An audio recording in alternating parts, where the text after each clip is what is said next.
जय हिंद दोस्तों, मैं रविंद्र कुमार आप सभी का हिंदी स्टडी मोशन पर स्वागत करता हूं। साथियों, यहां पर जितने भी प्रश्न होंगे इनमें से जो कठिन प्रश्न आए हुए हैं इनको हम ट्रिक से बताते चलेंगे। बाकी सरल वाले तो यूं ही याद करना ही है। तो हम उम्मीद करते हैं कि आप सभी लोग वीडियो के अंत तक हमारे साथ बने रहिएगा और आप सभी लोगों के समझ में भी आएगा। यहाँ पर पहला प्रश्न दिया गया है, प्रेम सागर के रचनाकार हैं। तो इसके रचनाकार हैं पंडित लल्लू लाल। कौन है? पंडित लल्लू लाल। अब इस चीज़ को कैसे आप याद रखेंगे? बहुत से साथी ऐसे होंगे जिनको पहले से याद है, जिनको याद है बहुत अच्छी बात, जिनको नहीं याद है उनको हम रिलेट करवा देते हैं। देखिए यहाँ पर आया है कवि का नाम, लेखक का नाम लल्लू लाल। अच्छा, लल्लू लाल उसको कहते हैं जो किसी से प्रेम कर रहा होता है। लोगों की निगाह में वो लल्लू लाल होता है, लेकिन वही कहीं इतना प्रेम कर जाए कि वो बिल्कुल प्रेम का सागर ही हो जाए, यानी उसका प्रेम जो है विकराल रूप ले ले, तो इस प्रकार से प्रेम सागर हो जाएगा। अच्छा, जब कहीं ऐसा व्यक्ति, ऐसा लल्लू लाल जो प्रेम सागर नाम से रचना ही कर दे, तो उसको हम लल्लू लाल ही नहीं कहेंगे बल्कि उसको कहेंगे पंडित लल्लू लाल। क्या कहेंगे दोस्तों? पंडित लल्लू लाल। तो याद हो जाएगा, प्रेम सागर के रचनाकार पंडित लल्लू लाल हैं। अगला देखिए, अगला दिया गया है मुंशी सदा सुखलाल की रचना है। तो यह इजी है, काफ़ी सरल है। यहाँ पर आपने देखा सदा सुखलाल, यहाँ पर सुख आ रहा है और इनकी रचना है सुख सागर। कौन सी है दोस्तों? सुख सागर है। तो यहाँ पर सीधे से आ गया है सदा सुखलाल सुख सागर, ज़्यादा कठिन नहीं था। आइए अगला प्रश्न देखते हैं। अगला दिया गया है नासिकेतोपाख्यान के रचनाकार हैं। तो नासिकेतोपाख्यान के रचनाकार कौन हैं? देखिए, जब कोई दल होता है ना, जब कोई दल होता है, कोई ग्रुप होता है, उसका हर एक सदस्य अपने दल का क्या नहीं चाहता? अपने दल का वो नाश नहीं चाहता। यहाँ पर नासिकेतों में आया है नाश।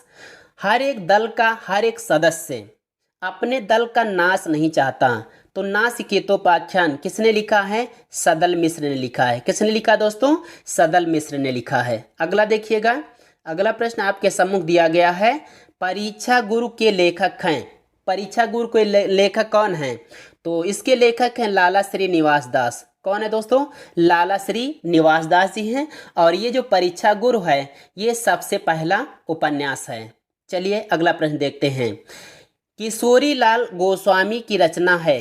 किशोरी लाल गोस्वामी की कौन सी रचना है? देखिए यहाँ पर जो कवि का नाम है इसमें है किशोरी। क्या है दोस्तों? इसमें है किशोरी।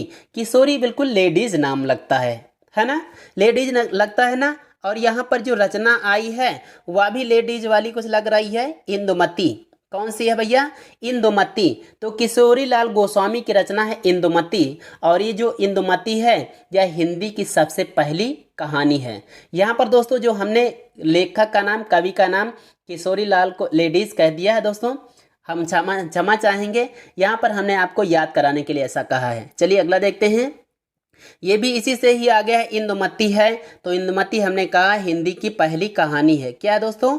हिंदी की यह पहली कहानी है। अगला दिया गया है कथा कुसुम कलिका के लेखक हैं। क्या है? कथा कुसुम कलिका के लेखक हैं। यहाँ पर आ रहा है कुसुम कलिका। कुसुम माने होता है फूल और कलिका मतलब कली। आप फूल की कली कहाँ चढ़ाते हैं? आप फूल कहाँ चढ़ाते हैं? किसके ऊपर चढ़ाते हैं दोस्तों? आप चढ़ाते होंगे माँ के ऊपर, माता के ऊपर। माता का पर्यायवाची होता है अम्बा। क्या होता है? अम्बा होता है। यहाँ पर नाम में भी आ रहा है अंबिका। अंबिका दत्त व्यास के नाम में आ रहा है अम्बी, मतलब अम्बा।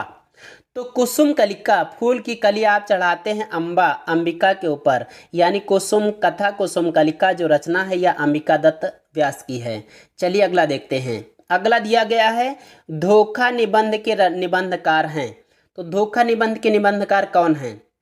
आपने पुराने वाले जो नारद मुनि हैं उनका नाम सुना होगा दोस्तों। वो जहाँ भी पहुँचते थे लड़ाई लगवा देते थे, तुरंत लड़ाई लगवाते थे। अच्छा, ये जहाँ जहाँ जाया करते थे, जिधर भी चलते थे, जिधर भी निकलते थे, नारायण नारायण नारायण ऐसे ही कहते हुए चलते थे। तो जहाँ भी पहुँचते, किसी भी देवता के पास में पहुँचते, तो वहाँ पर पहुँचते नारायण नारायण करते हुए, तो उस देवता को, उस व्यक्ति को लग जाता कि आज कोई धोखा होने वाला है। यहाँ पर नारायण नारायण से याद कर लेना, प्रताप नारायण मिश्र। और वो क्या सोच लेता कि आज कोई धोखा होने वाला है। क्यों ऐसा लगता था उसे? क्योंकि उसे पता था कि नारद जी आए हैं तो जहाँ पर ज़्यादा बनती है उससे ज़्यादा बिगाड़ पैदा हो जाएगी।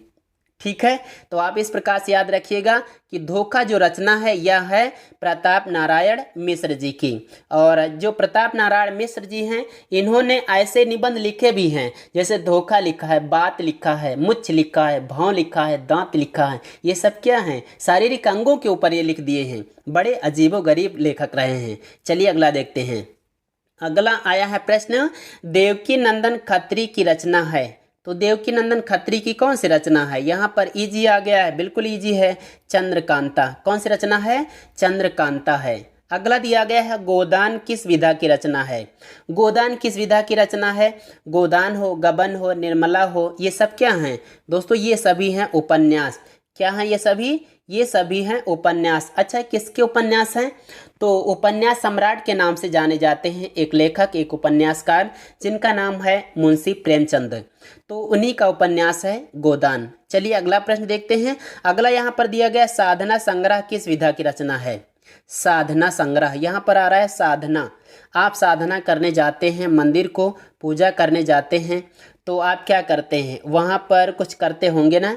क्या करते होंगे? गीत गाते हैं, ओम जय जगदीश हरे, स्वामी जय जगदीश हरे। अब मतलब साधना करते, उपासना करते हैं तो गीत गाते हैं, और गीत के साथ साथ में कुछ और भी करते हैं। क्या करते हैं भाई? बहुत सारे मंत्र के अलावा भी बहुत कुछ किया जाता है, स्वाहा इत्यादि करते ना, तो साथ साथ में गद्य भी हो जाता है। अच्छा, जब गद्य भी हो जाए और गीत भी हो जाए साधना के साथ में, तो हो जाएगा गद्य गीत।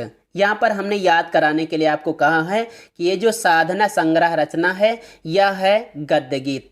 ठीक है, क्लियर हो गया? चलिए अगला देखते हैं। अगला प्रश्न आया है, कलम का सिपाही। कलम का सिपाही किस विधा की रचना है? तो कलम का सिपाही जो रचना है दोस्तों, यह है जीवनी। क्या है दोस्तों? यह है जीवनी। यह लिखी गई है मुंशी प्रेमचंद के ऊपर। किसके ऊपर लिखी गई है? मुंशी प्रेमचंद के ऊपर। चूंकि मुंशी प्रेमचंद ये कलम के सिपाही माने जाते हैं और यह जीवनी है, तो लिखा किसने है? अब बात उठती है लिखा किसने, तो इसको लिखने वाले हैं अमृत राय। किसने लिखा है कलम का सिपाही को? अमृत राय ने लिखा है।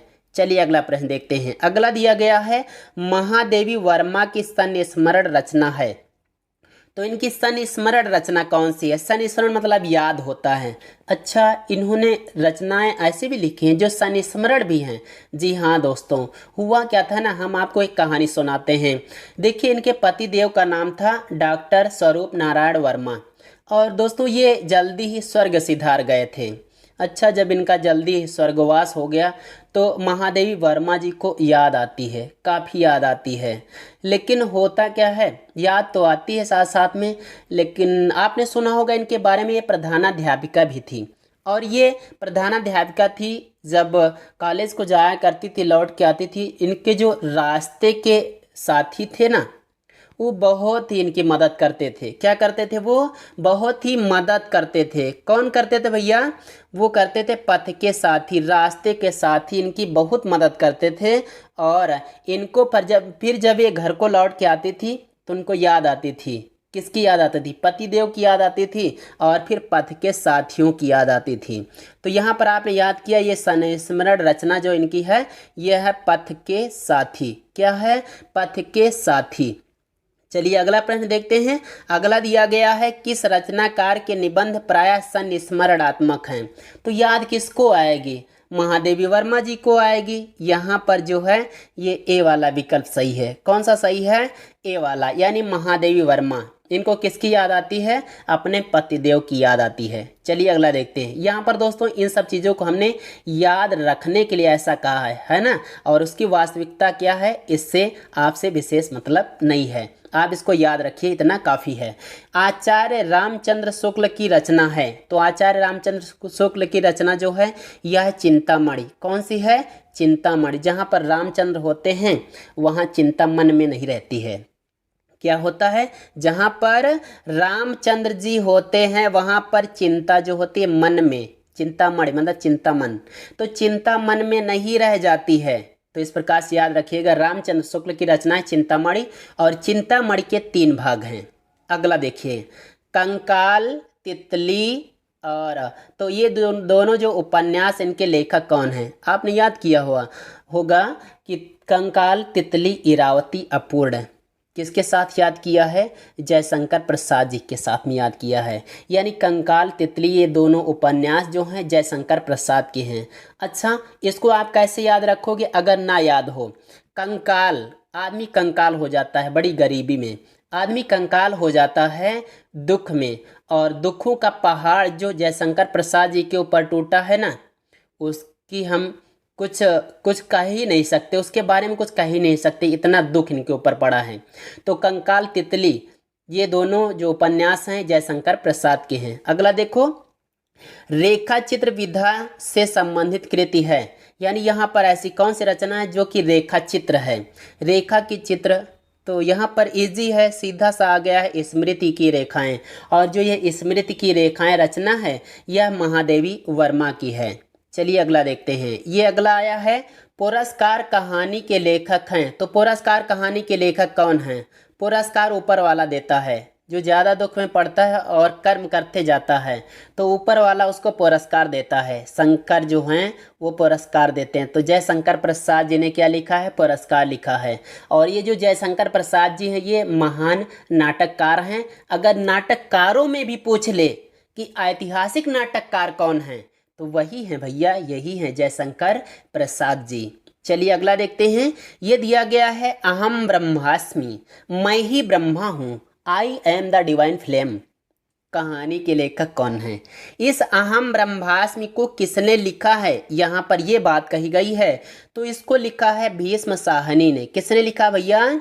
भीष्म साहनी ने लिखा है। लेकिन एक चीज़ याद रखना, जो भीष्म जी थे ना उनके बारे में तो आपको पता ही होगा। वो जो भीष्म जी थे वो अपने आप को ब्रह्मा नहीं कहते थे, लेकिन आपको याद रखना वो भले ही नहीं कहते थे, लेकिन आज के इस युग के जो भीष्म साहनी है ये अपने आप को अहम ब्रह्मास्मि कहते हैं। मान लो, इसको याद करना था, इस बात को याद रखिएगा। चलिए अगला प्रश्न देखते हैं। अगला जो दिया गया है ये है उपन्यास। आया है, रंगभूमि उपन्यास के लेखक हैं। रंगभूमि, कर्मभूमि, ये सब क्या है?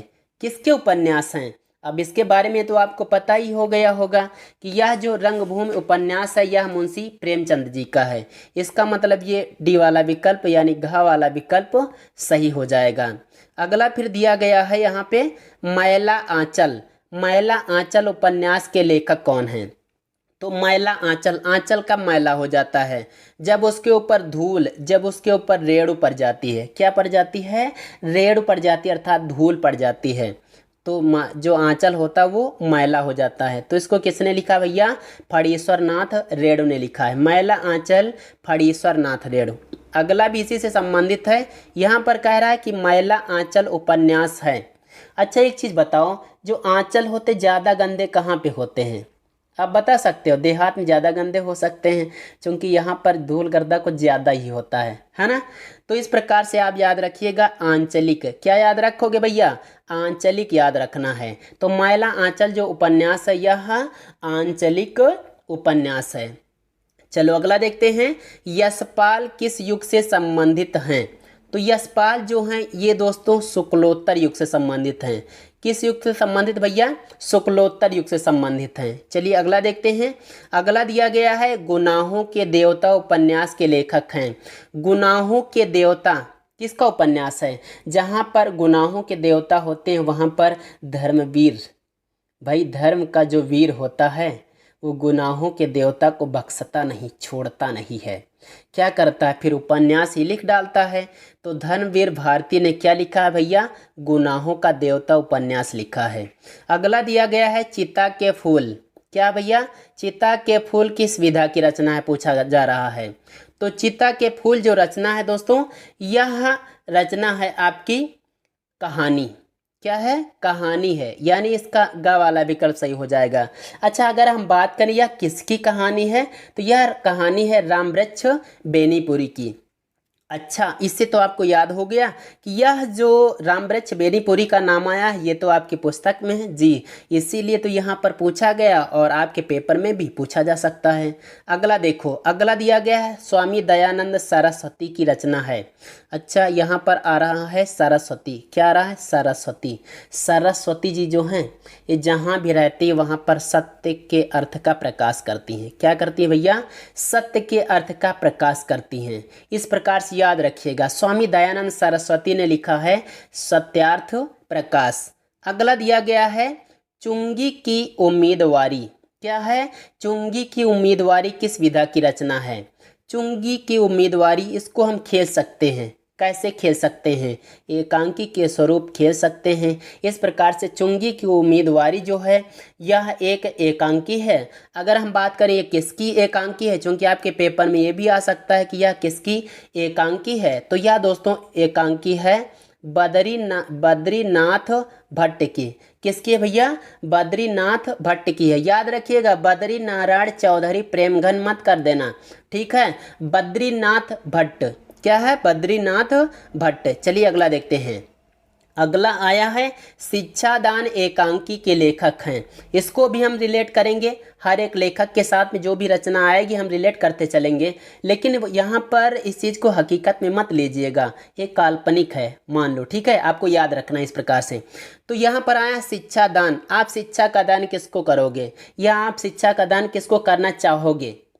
तो जो भट्ट होता है, भट्ट गवार होता है, उसको शिक्षा का दान अगर कर दो तो वो भी बेचारा पढ़ लिख जाए, वो भी बेचारा साक्षर हो जाए। तो यहाँ पर आ रहा है भट्ट, क्या आ रहा है भैया, भट्ट आ रहा है। यहाँ पर आया है नाम बालकृष्ण भट्ट।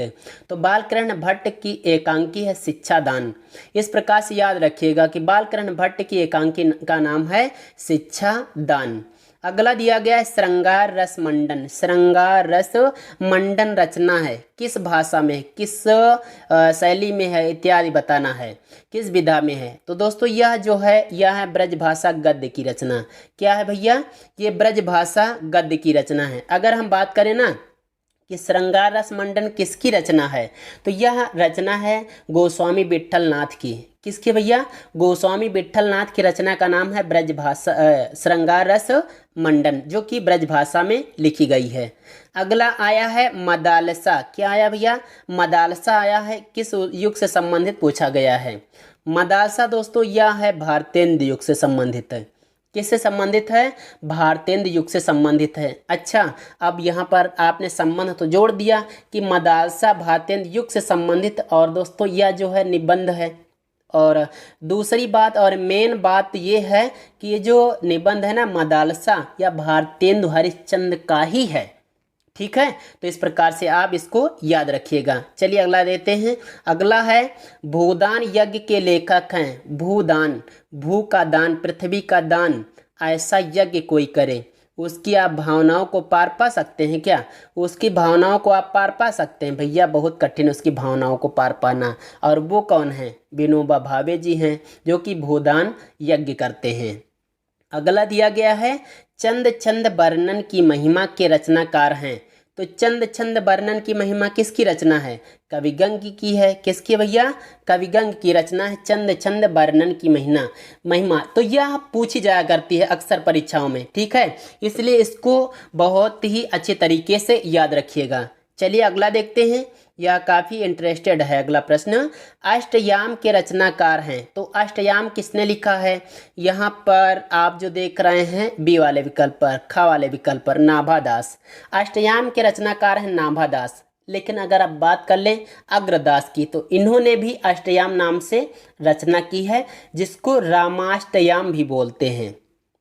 अच्छा, यहाँ पर और भी लेखक का नाम नहीं आया, अगर वो भी आ जाते देव जी, तो वो भी अष्टयाम लिखने वाले हैं। तो इस प्रकार से अष्टयाम नाभादास ने भी लिखा, अग्रदास ने भी लिखा। अग्रदास का जो अष्टयाम है रामाष्टयाम के नाम से जानते हैं, और जो देव ने लिखा है उन्होंने भी अष्टयाम के नाम से लिखा। पता नहीं कितना इंटरेस्ट रहा है अष्टयाम लिखने में, कुछ खास जरूर रहा होगा, तभी तो अष्टयाम लिखने में नाभादास, अग्रदास और देव जी बहुत ही तल्लीन रहे हैं, कुछ दाल में काला रहा जरूर है। अगला देखो, कन्हैयालाल मिश्र प्रभाकर की रचना है।